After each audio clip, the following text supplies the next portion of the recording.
Hoje nós temos 110, 120 quilômetros que vai até o Tupana totalmente asfaltado e degradado, as áreas laterais.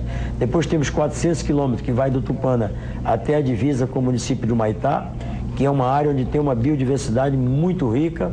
Ali a minha proposta é que nós envelopemos esses 400 quilômetros, quer dizer, colocou gradil de um lado e outro, passagem para os que os animais, de 100 metros, passagem para os animais possam transitar de lado e lado, e aí asfaltar a cidade. Não vejo nenhum mistério disso aí.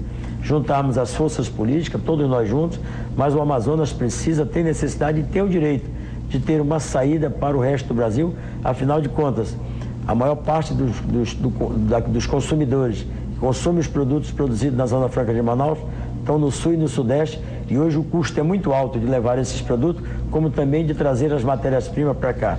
Vamos lutar com todas as forças para, o mais rápido possível, asfaltarmos a BR-319. E a pavimentação da rodovia M70, que liga Manaus a Manacapuru, deve ser concluída quando, governador? Os recursos estão em caixa. A grande dificuldade hoje é com o IFAM, um órgão do governo federal, que dá um licenciamento para que você possa terraplanar a área que vai ser da estrada. Tivemos uma dificuldade muito grande, passamos 8 meses para o IFAM liberar um pequeno pedaço de 250 metros, senão nós já estávamos com ela asfaltada, duplicada, até a entrada do município de Iranduba. Felizmente demorou. Eu espero que o Brasil repense isso aí. Nós temos uma única arqueóloga no Amazonas para cuidar de todos os projetos do Estado, das prefeituras e dos particulares. Espero que faça isso. Eu propus o Estado pagar 10, 15, quanta quantidade que for de arqueólogo, infelizmente não foi aceito, mas isso tem atrasado muito as nossas obras, esse licenciamento do IFAM, porque só temos uma arqueóloga. Ela é uma moça excepcional, maravilhosa, trabalha demais, mas ela é uma só por uma demanda muito grande. Banco do Povo, promessa de campanha, está de pé? Está de pé. Temos que pegar a FEAM, darmos uma repaginagem na FEAM e ela vai se transformar no Banco do Povo. O Banco do Povo vai emprestar recursos até R$15 mil, a juros de 3% ao ano, e ao contrário da FEAM, que emprestava um volume de recursos muito grande para as pessoas que tinham renda bastante alta, que tinham grandes negócios, agora nós vamos concentrar esse recurso todo para emprestar para as pessoas do micro e pequeno, pessoas que querem fazer o seu negócio. Por exemplo, uma manicure que hoje presta serviço de casa em casa com a sua maletinha na mão, ela agora vai poder pegar esse recurso e montar o seu próprio negócio na sua casa. Governador, os nossos telespectadores estão ligando para cá para saber quais serão suas ações na área de esporte e lazer. Essa é uma área que eu vou dar uma atenção muito especial.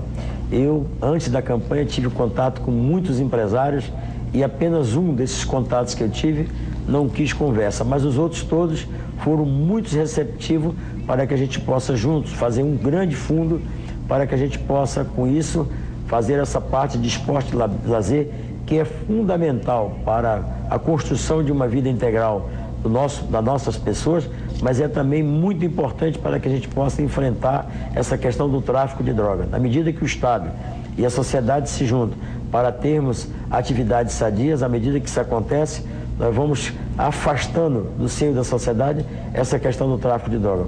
Vamos aproveitar o ginásio coberto que tem nas escolas, as escolas de tempo integral e toda a estrutura que o Amazonas tem para, no sábado, no domingo e a parte da noite, ancorarmos uma política muito legal de prática de esporte para que nós possamos, com isso, tirar nossas crianças da rua, ter uma atividade saudável. Vamos então à pergunta dos eleitores? Carlos Costa de Souza. Uma cobrança que ele termine lá o Prosaminha, lá onde eu moro, lá perto, Alvorada 1, é o Sapolândia. Entrega de habitações, Prosamin. O Prosamin é muito importante, essa pergunta é muito importante. Nós vamos concluir o Prosamin da bacia do Educandos, faltam 800 metros. Estamos tirando já as casas que tem lá para podermos concluir. Então nós vamos sair ali do Estúdio 5 e vamos até a Manaus Moderna, sem interrupção. Estamos investindo 1,2 bilhão no Prosamin do São Raimundo. Já retiramos mais de 4.000 barracos ali daquela região, da Glória, do São Raimundo, do Bariri. Ali também vai ter 2 avenidas, uma do lado e outra do outro, para encaixar na Constantino Nery. Vamos ter um... O do Alvorada. O rapaz perguntou sobre a Alvorada, Sapolândia. Sapolândia? Mas isso, tudo bem, então vai ser... vai naquela direção. E hoje você sabe que ali na Sapolândia nós já fizemos um grande trabalho ali, passando ali por trás da cidade do samba, passando ali por trás da Vila Olímpica.